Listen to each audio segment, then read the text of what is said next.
Je pense que j'ai réussi à relancer la vidéo. Voilà, de nouveau, cette fois-ci, c'est sur le PC.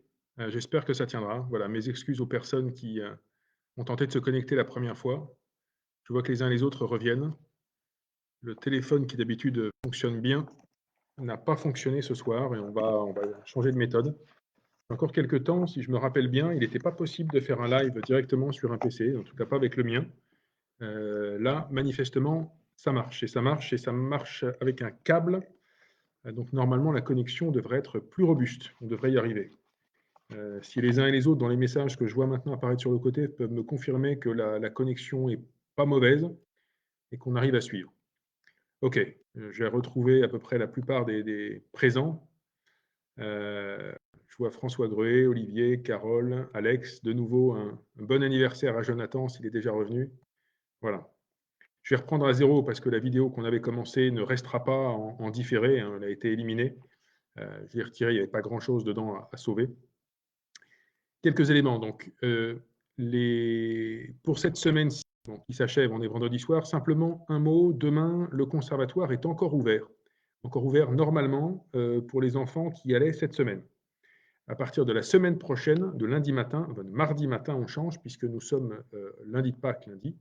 Donc dans la semaine qui vient, nous n'ouvrirons que pour les enfants de personnel prioritaire. Je reviendrai dans un instant sur qui sont les personnels prioritaires, mais vous pouvez trouver cette information-là sur internet. Donc la semaine prochaine, pour les personnels prioritaires, uniquement pour eux, les écoles restent ouvertes. Pour les personnels prioritaires, les crèches restent ouvertes. Pour les personnels prioritaires, l'accueil du mercredi reste ouvert. Pour les personnels prioritaires, les classes à horaires aménagés musique restent ouvertes. Et à partir de la semaine suivante, donc on rentrera dans les nouvelles dates de vacances. Alors on est le 2, 3, 4, 5, je pense que c'est à partir du 13 avril. On sera dans les nouvelles dates de congés, qui ne sont pas celles qui étaient prévues pour les Hauts-de-France, pendant les vacances. Là, nous gardons les crèches ouvertes pour les personnels prioritaires.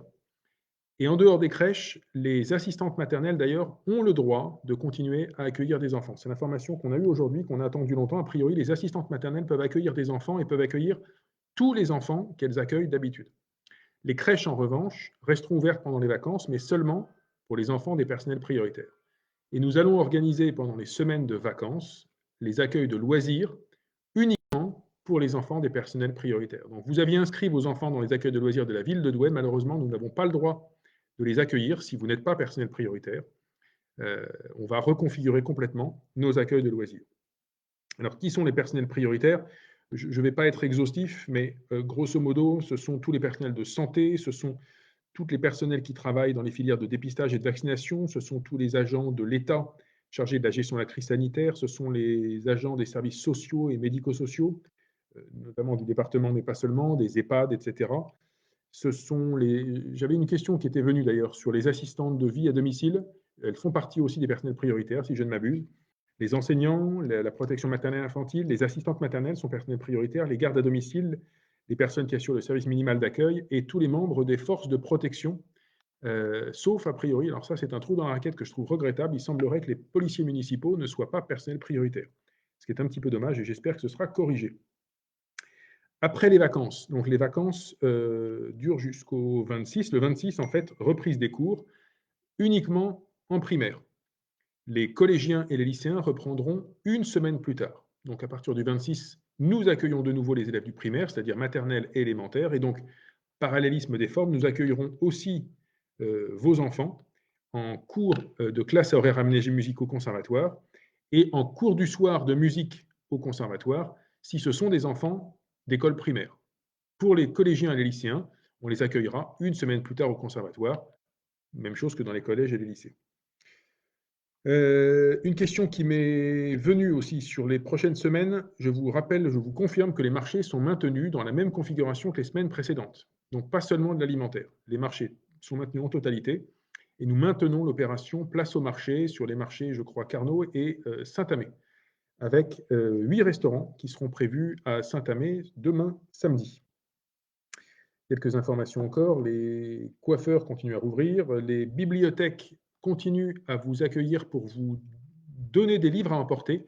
vous pouvez réserver vos livres sur le site de la bibliothèque. Ça, je le précise à chaque fois. Alors que vous soyez douaisien ou je pense clunsinois, ça doit fonctionner pareil.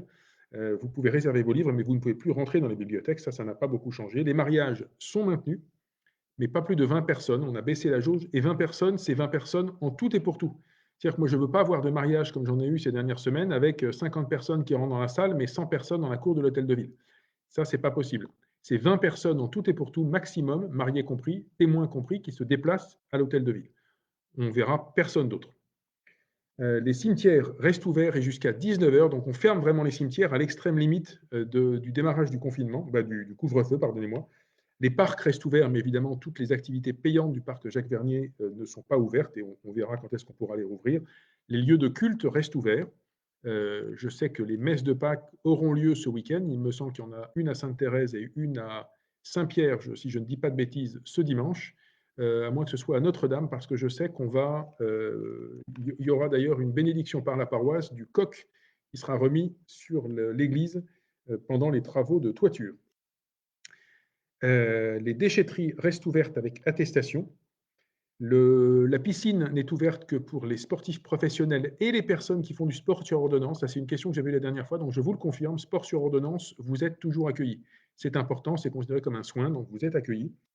On m'avait posé la question de l'école d'art. La plupart des associations donc, ferment, adultes et enfants. L'école d'art accueille toujours les stagiaires de formation professionnelle. Donc, tous les adultes qui sont dans des cours qui s'apparentent à de la formation professionnelle peuvent venir à l'école d'art. C'est tout ce qui se poursuit à l'école d'art. Les clubs de sport peuvent accueillir en extérieur 6 personnes maximum, en priorité des enfants, mais j'ai eu des questions notamment de clubs de pétanque et au fond, comme sur l'espace public, on peut être à 6 ensemble.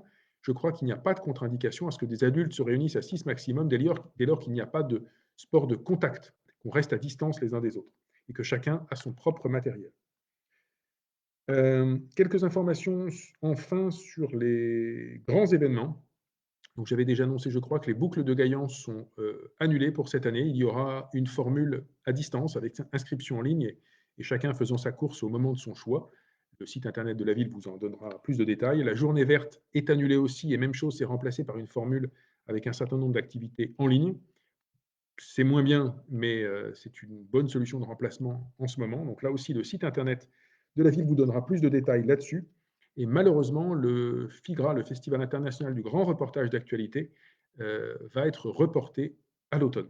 C'est ce que nous ont annoncé les organisateurs. Donc il aura bien lieu à Douai, a priori, sauf situation dégradée à l'automne. Là-dessus, encore une fois, le site du FIGRA et le site de la ville vous donneront plus d'informations.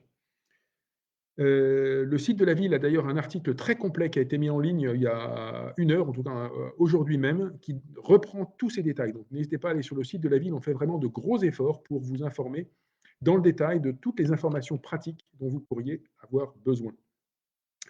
Et puis, je reprends là simplement les informations qu'a donné l'État. On peut partir a priori ce week-end, mais c'est partir pour 4 semaines, s'isoler. Donc pas d'aller-retour, pas de départ juste pour 2 jours. Faites attention à ça et vérifiez sur les sites de l'État ce que dit réellement le gouvernement sur ce sujet. Je vois quelques personnes qui me parlent de gens sans masque. Oui, vous avez raison, je crois que ça doit être Delphine qui me donne ce message. Alors, je le dis très clairement, on ne pourra pas avoir un policier municipal ou national derrière chaque personne qui porte mal son masque. Vous en aurez toujours, vous trouverez toujours des petits malins dans les parcs, dans les rues, etc., qui portent le masque n'importe comment, sur le menton, sur l'oreille, dans la poche ou pas du tout. Mais la police municipale et la police nationale ont des consignes. Donc des verbalisations tombent, et je le redis ici, je demande à la police municipale de verbaliser l'amende est chère, faites attention. Voilà, j'en ai vu, y compris devant les écoles, c'est totalement irresponsable. Quand on est à quelques mètres les uns des autres, qu'il y a beaucoup de monde, on met son masque. Et le masque, voilà, ça c'est pas porter son masque. Si le nez n'est pas couvert, c'est comme si on ne portait rien. Donc c'est un manque de respect criant pour les personnes qui sont autour. C'est un peu désinvolte et risqué. Je vais rappeler les chiffres de la situation sanitaire dans le Douaisis. On est à plus de 500 de taux d'incidence, donc c'est plus de 500 cas repérés dans les 7 jours précédents pour 100 000 habitants. C'est beaucoup. C'est beaucoup. Le Pas-de-Calais est à plus que ça. Le Cambrésis est à plus que ça. On risque donc plutôt de monter dans les jours qui viennent. Faites attention. Et des médecins me disaient d'ailleurs, faites attention sur le week-end de Pâques, si on organise un repas Et si on est à plus de 20 personnes à enlever son masque en même temps pour un repas, même si personne n'a de fièvre, même si personne ne tousse, même si tout le monde se sent bien, les chances qu'il y ait une personne malade et qui ne le sait pas dans la salle sont très, très élevées. Si vous êtes à 20 personnes pour faire un repas de Pâques, un repas familial, dites-vous bien que vous jouez à la roulette russe et il y en a probablement un dans la salle qui est déjà malade, qui est déjà en train de contaminer les autres et qui ne le sait pas. On a vu à l'hôpital, les médecins m'ont raconté des familles entières qui avaient fait des repas comme ça. Eh ben, ils ont perdu parfois un ou deux aînés à cause de ça. Donc soyons très prudents. Je le signale d'ailleurs, je viens de regarder les chiffres d'incidence sur le Nord. La tranche d'âge la plus touchée sur la contamination, c'est la tranche des 20-29 ans. Et les tranches voisines, les tranches des adolescents ou les tranches des 30-40 sont aussi particulièrement touchées. Donc la tranche la plus touchée, la plus contaminée, ce sont les 20-29 ans, actuellement dans le Nord et probablement à Douai aussi. Alors Ludo m'a posé la question, manifestement Ludo n'a pas écouté tout à l'heure. Oui, les marchés restent ouverts, Ludo. Voilà. Alors Delphine me demande plus de contrôle de police dans les rues. Malheureusement, Delphine, les forces de police font ce qu'elles peuvent. Il y a plein de choses à contrôler partout. Donc, il n'y aura pas toujours un contrôle dans votre rue au moment où vous voyez quelqu'un qui n'a pas son masque. Et je le dis aussi, on est en droit les uns les autres de se rappeler à l'ordre. Enfin, à un moment donné, quand quelqu'un ne respecte pas ses concitoyens, on peut le lui dire. Et à un moment donné, il ne s'agit pas simplement de porter son masque parce que la police est à 100 mètres, mais de porter son masque simplement parce que c'est la chose la plus intelligente à faire. Véronique, oui, les parcs restent ouverts. Aliman, les stades restent ouverts. Oui, attention, pas de sport de contact. Et on reste à 6 personnes, pas plus. La vaccination a lieu ce week-end, mais c'est samedi et lundi, c'est pas dimanche, c'est de 8h à 18h. Vous pouvez vous inscrire. Alors, je sais que le numéro ne répond pas facilement. On va essayer de renforcer le standard. Je vous redonne le numéro 03 66 87 07 50. Si vous avez plus de 70 ans, vous êtes accueilli de toute façon. Si vous avez moins de 70 ans, il vous faut une prescription de votre médecin qui explique les contre-indications que vous avez, si notamment vous avez un ou deux critères de comorbidité. À ce moment-là, vous faites une prescription par votre médecin. Ce n'est pas la peine de venir comme ça, les mains dans les poches, hein, si vous avez même 55, 60, en espérant que vous serez vacciné. Il vous faut, dans ces conditions, une prescription de votre médecin. Si vous venez sans rendez-vous à la vaccination de ce week-end, ne venez pas à 8 heures pile. Il y aura beaucoup de monde le matin même. C'est souvent à cette heure-là qu'on constate des files d'attente importantes. Donc venez un peu plus tard dans la journée de samedi, venez à l'heure de midi. À midi, il y a un peu moins de monde. Ne venez pas en tout début d'après-midi. C'est pareil, on a une deuxième vague vers 13h30, surtout le samedi. Donc évitez 8 heures, évitez 13h30. Venez en fin de matinée ou venez en deuxième partie d'après-midi. Normalement, je crois qu'on aura un peu plus de 1000 vaccins disponibles ce week-end, samedi, lundi, pas dimanche, à Gaillan Expo. Et vous pouvez continuer à vous inscrire pour des vaccinations en semaine, bien sûr. Là, pour l'instant, ça reste aux salles d'Anchin en semaine. Mais en semaine, du coup, c'est exclusivement sur rendez-vous. Vraiment, passez par le numéro 03 66 87 07 50. Je ne suis pas sûr d'ailleurs que le site soit accessible par Doctolib. Donc, passez par ce numéro-là. Oui, je confirme que les messes de Pâques ont lieu à Sainte-Thérèse et alors je ne sais plus, mais j'ai vu passer l'information à Notre-Dame probablement. Je ne suis plus certain du lieu, mais c'est à 11h ce dimanche. Joël me demande si la vaccination salle d'Anchin est maintenue le lundi 5 avril. Lundi 5 avril, a priori, je pense que les médecins, justement, sont à Gaillan Expo. Alors, si vos parents ont rendez-vous le 5 avril pour une deuxième injection, je les invite à venir à Gaillan Expo. Le lundi de Pâques, la vaccination a lieu à Gaillan Expo. Voilà. Milou me demande si les accueils de loisirs pour les personnels prioritaires sont gratuits ou payants. Les accueils de loisirs vont rester au même tarif. Ce sont pour des habitants de Douai. Crèche, accueil de loisirs, garderie, on reste dans les mêmes conditions, même tarif, mais uniquement pour les personnels prioritaires. Je n'avais pas mentionné tout à l'heure les garderies, garderie du matin, garderie du soir, et accueil du mercredi, pour cette semaine, sont ouverts aussi au personnel prioritaire. Voilà. Alors, bon, je vois beaucoup de messages sur le fait qu'il n'y a pas assez de contrôle sur le couvre-feu, sur le masque. Oui, ok, je ne vais pas m'éterniser là-dessus. Il y aura toujours des gens qui passeront au travers des mailles du filet, certes, mais quand la police municipale ou la police nationale rencontre des gens qui ne respectent pas la règle, ben, les amendes tombent. Ne jouons pas avec le feu. Alors, Je regarde un petit peu les questions. Clélia me demande pourquoi chaque ville ne vaccine pas ses propres habitants. Eh bien, simplement, Clélia, parce que ce n'est pas les villes qui organisent la vaccination, c'est l'État qui les organise. Les vaccinodromes sont alimentés en vaccins par l'État. Et le vaccinodrome de Douai, par exemple, qui était à la salle d'Anchin et qui est maintenant à Gaillan Expo, vaccine toutes les personnes éligibles, à la limite qu'elles soient françaises. On a même, je pense, parfois des Belges qui viennent. Donc, on vaccine des gens de tout le Douaisis, on vaccine des gens du Pas-de-Calais. L'important, c'est si vous êtes individuellement éligible, vous avez plus de 70 ans ou vous avez des critères de comorbidité et votre médecin vous a fait une prescription. Alors, Seb Delattre, voilà, qui me dit que le téléphone ne répond pas. C'est vrai qu'on a beaucoup de mal sur le standard. On va encore une fois essayer de le renforcer. Venez ce week-end. Je dis à Sébastien de venir. Voilà, viens ce week-end. On pourra prendre des gens sans rendez-vous aussi à Gaillan Expo. Xavier me dit, si on fait un repas de famille, on mange chacun son tour. Vous mettez un petit smiley derrière. Xavier, ben, je pense justement qu'effectivement, c'est un petit clin d'œil. On évite les repas de famille. Honnêtement, on reste en famille restreinte, avec les gens avec qui on vit, mais c'est une très mauvaise idée pour Pâques de faire un grand repas. On invite les cousins, les cousines, la grand-mère, etc. Je signale que même si les grands-parents sont vaccinés, ils peuvent attraper le Covid, de manière moins grave sans doute, mais les personnes vaccinées peuvent attraper le virus et peuvent donc le transmettre, je le signale. Isabelle me dit, est-ce que le CCAS est ouvert? Oui, le CCAS est ouvert. Je vous redonne le téléphone. Alors, on me dit impossible de les avoir au téléphone. N'hésitez pas à passer aussi par le standard de la ville. Au standard de la ville, c'est 03 27 93 58 00.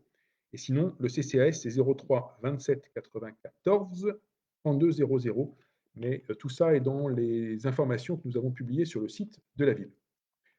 Damien me demande quels sont les variants Covid dans le Douaisis. Plus de 85% le variant anglais. Milou me dit les accueils n'accueillent que la semaine prochaine. Après, c'est accueil de loisirs par la mairie. Oui, mais encore une fois, à partir de mardi, école puis accueil de loisirs, nous n'accueillons que les enfants de personnel prioritaire. Et les activités qui sont payantes d'habitude sont payantes de nouveau, enfin, restent payantes pour les personnels prioritaires. Voilà. Alors, je regarde quelques questions. Agathe me demande si les centres aérés pour personnel prioritaire ouvrent à la journée ou à la semaine. Les deux, Agathe, et je vous invite à inscrire vos enfants le plus vite possible. Regardez sur le portail famille si c'est possible ou appelez à partir de mardi le service, la direction de l'enfance, de l'éducation et de la jeunesse. On est en train de réorganiser complètement les accueils, mais le principe, c'est que si vous êtes personnel prioritaire, vos enfants seront accueillis. On aura la place, on s'arrangera pour. Voilà. Alors, les accueils de, je ne sais pas si Thierry va me pose la question sur les accueils de loisirs. Pour quelle tranche d'âge? C'est les accueils de loisirs sur les tranches d'âge habituelles. Je pense qu'on a des accueils de loisirs maternels, élémentaires. Peut-être qu'on va sur les premières tranches de collège. Ça, c'est une bonne question. Je ne suis pas sûr qu'on puisse prendre tous les collégiens et en tout cas tous les lycéens. Ça, ce n'est pas certain. Collège, probablement. Voilà. Alors, Peggy me pose une question qu'elle m'a déjà posée. Peut-on réouvrir notre club de pétanque? Alors, je le dis, Peggy, faites attention sur la pétanque. Enfin, toutes les occasions de se retrouver comme ça, c'est un risque. En extérieur, on ne peut pas interdire aux gens d'être à 6 pas plus. Donc, évidemment, si vous restez à 6 pas plus, chacun a ses boules, chacun a son cochonnet, vous limitez les risques. Maintenant, si vous pouvez éviter les retrouvailles au club de pétanque, c'est pas plus mal. Évitez d'ouvrir la buvette. Interdiction absolue, évidemment, d'aller faire de la pétanque à l'intérieur. Même à l'extérieur, pas de buvette si c'est pour se retrouver les uns et les autres à 1 mètre les uns des autres sans masque, ce qui serait une mauvaise idée. Alors, Robert me demande de quel vaccin il s'agit. Je pense que c'est essentiellement du Pfizer, mais nous avons aussi du AstraZeneca pour les personnes qui ne sont pas éligibles à Pfizer. Et je remercie le père François Triquet, que je salue, qui me signale que c'est bien à Saint-Pierre qu'a lieu la messe de Pâques de ce week-end. Mais alors, je demande à monsieur le curé de me préciser s'il y a bien une deuxième messe, parce que je crois que c'est le cas, à Sainte-Thérèse. Voilà, pour la communauté catholique de Douai, comme ça l'information sera complète. Merci de cette information, monsieur le curé. Le nom du vaccin, je viens de donner la réponse. Alors, les clubs de sport pour les enfants, me demande Isa Laurent, c'est aussi 6 maximum. Oui, les clubs se sont réorganisés pour que les activités, pardonnez-moi, soient aussi en petits comités. On ne peut pas faire des grands groupes. Et c'est uniquement en extérieur. Alors, Amanda me parle des gens qui viennent boire place du Dauphin. C'est vrai que c'est quelque chose qu'on voit de manière régulière et la police vient très régulièrement éloigner ces personnes ou les contrôler. Je rappelle d'ailleurs que boire sur la voie publique, c'est interdit à Douai, donc la police a le droit de confisquer votre bouteille ou votre canette dès qu'elle est ouverte. Élodie me repose la question sur les personnels prioritaires. Donc je le redis, les personnels prioritaires, ce sont les personnels de santé, ce sont les personnels de sécurité, ce sont tous les gens qui travaillent dans les filières de dépistage, de vaccination. Ce sont au sens large toutes les personnes qui sont dans les services médico-sociaux, sociaux, ce sont les enseignants, ce sont les gardes à domicile, ce sont les assistantes de vie, ce sont aussi les agents de l'État chargés de la gestion de la crise sanitaire. Mais vous avez ces informations-là accessibles sur Internet et on les remettra sur le site de la ville. Laetitia me pose une question à laquelle j'ai déjà répondu. Est-ce que le marché du Barlet est maintenu? Oui, les marchés sont tous maintenus dans les conditions de ces derniers jours. Est-ce que les services de la préfecture sont ouverts? C'est une bonne question. Je ne sais pas si les services de la préfecture sont ouverts. Je pense peut-être sur rendez-vous. Et je vais demander au service de la communication de vérifier ça, parce qu'on a un lien direct avec la préfecture. On mettra ça en ligne, peut-être pas ce soir, mais probablement dès mardi matin. Laurent me dit, question, les personnes qui travaillent dans une ville en mairie ont le droit de repartir après 20 heures quand ils sortent de leur famille. Alors, je ne comprends pas bien la question. Dans certains cas, les agents qui travaillent jusqu'à 19 heures ou au-delà de 19 heures ont évidemment, en tout cas, une attestation pour rentrer chez eux après l'heure de couvre-feu, bien sûr. Franck me dit, je fais du favoritisme parce qu'il faudrait interdire le foot aussi. Alors Franck, en fait, quelque activité que ce soit, on n'a pas le droit d'être à plus de 6 dehors. Pétanque, foot, on n'a pas le droit d'être à plus de 6 dehors. Et a priori, foot, c'est pas recommandé parce qu'on se bouscule facilement et on touche le même ballon. Donc les règles sont extrêmement strictes sur le foot. C'est plus vraiment du foot, en fait.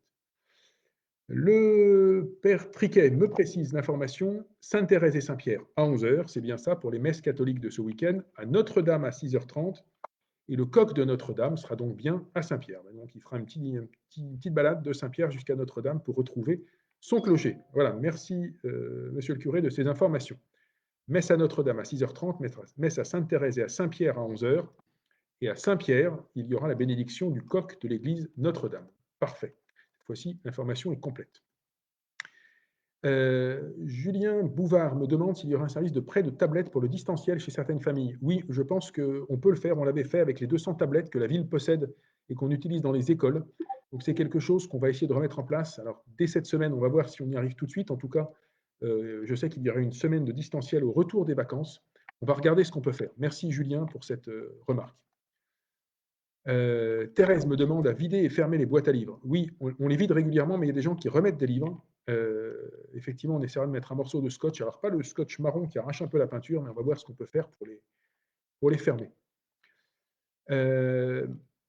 Saza me demande si les inscriptions de cantine pour la rentrée de 2021-2022 se font au CCAS dans la rue des Ferronniers. Alors, en fait, le service de l'éducation de l'enfance et de la jeunesse est en train de déménager en ce moment rue des Ferronniers. Donc, il n'appartiendra pas au CCAS, mais il va être à côté du CCAS, ce service. Les inscriptions de cantine ne sont pas commencées tout de suite. Les inscriptions de cantine vont avoir lieu a priori à partir de mai. Voilà, donc on vous informera là-dessus, ça va démarrer et il y aura d'ailleurs des informations nouvelles sur les tarifs de cantine qui vont être revus. C'est quelque chose que je vais proposer au conseil municipal d'avril. Voilà. Alors, j'ai un message qui n'a rien à faire ici d'Amandine Adande.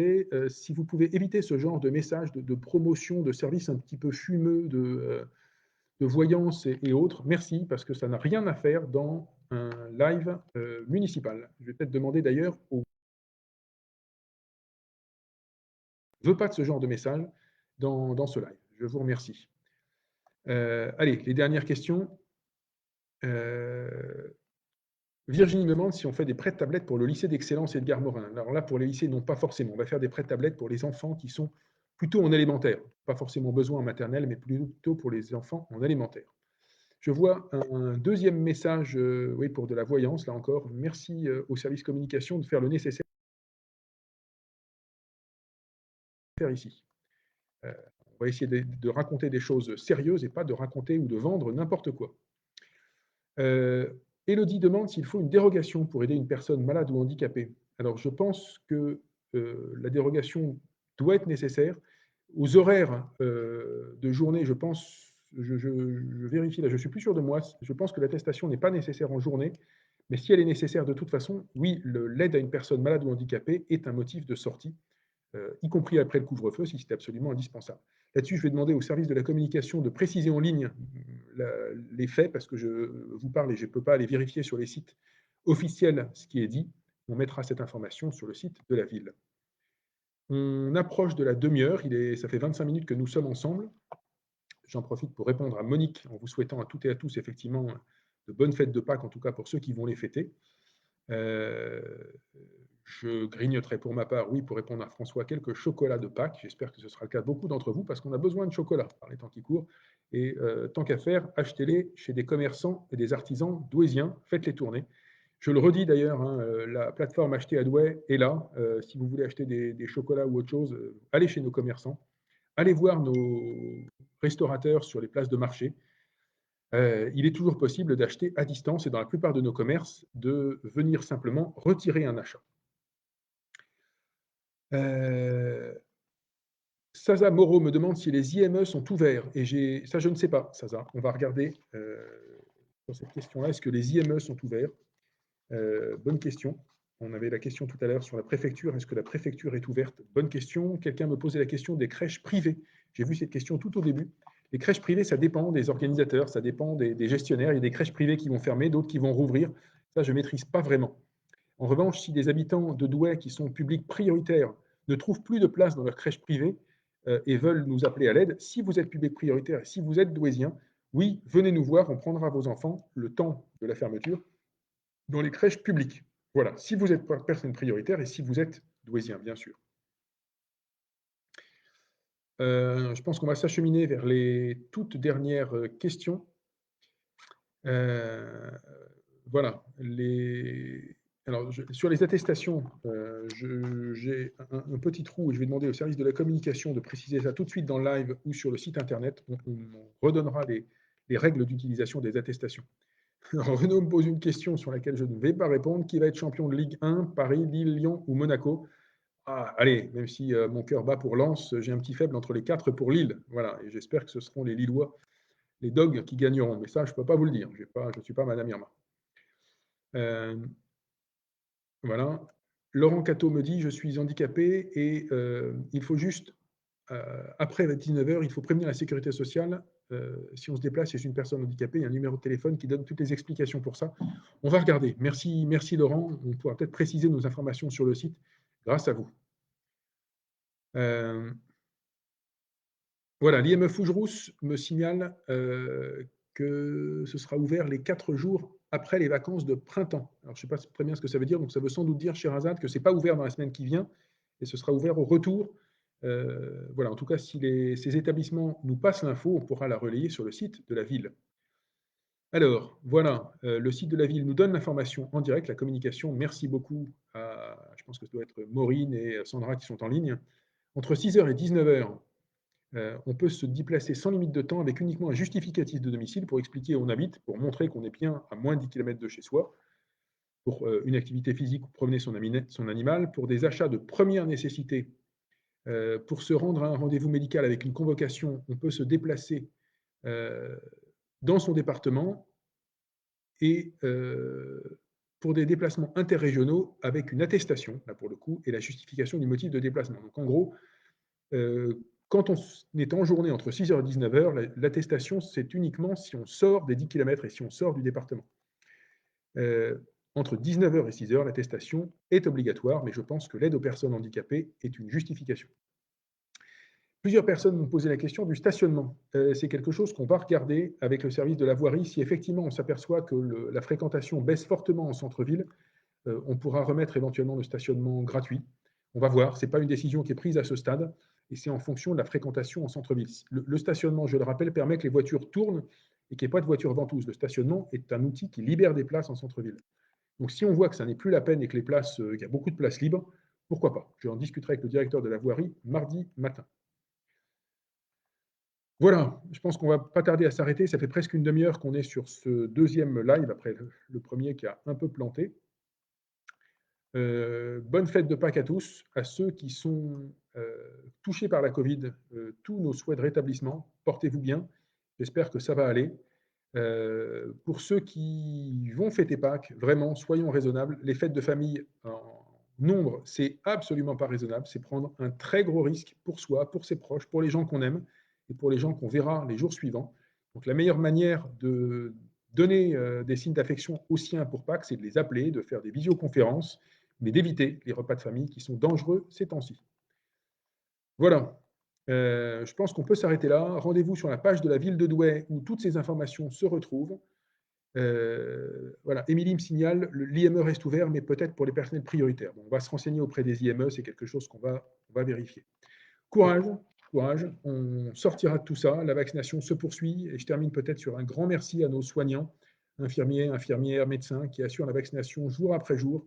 Voilà, peu à peu, ça monte, et l'État nous promet des vaccins en plus grand nombre. Je le redis, j'ai eu l'occasion de le dire dans les médias. Les médecins sont prêts, les collectivités sont prêtes. Si demain on nous dit il y a 2 fois plus de vaccins, si on nous dit il y a 3 fois plus de vaccins, ne vous inquiétez pas, on saura gérer, on saura les administrer, on n'en perdra pas un. On les attend de pied ferme, ces vaccins, on ne demande que ça. Et j'espère qu'on les aura. Très bon week-end de Pâques à toutes et à tous. Bonne fête de Pâques à ceux qui les fêtent. Prenez soin de vous.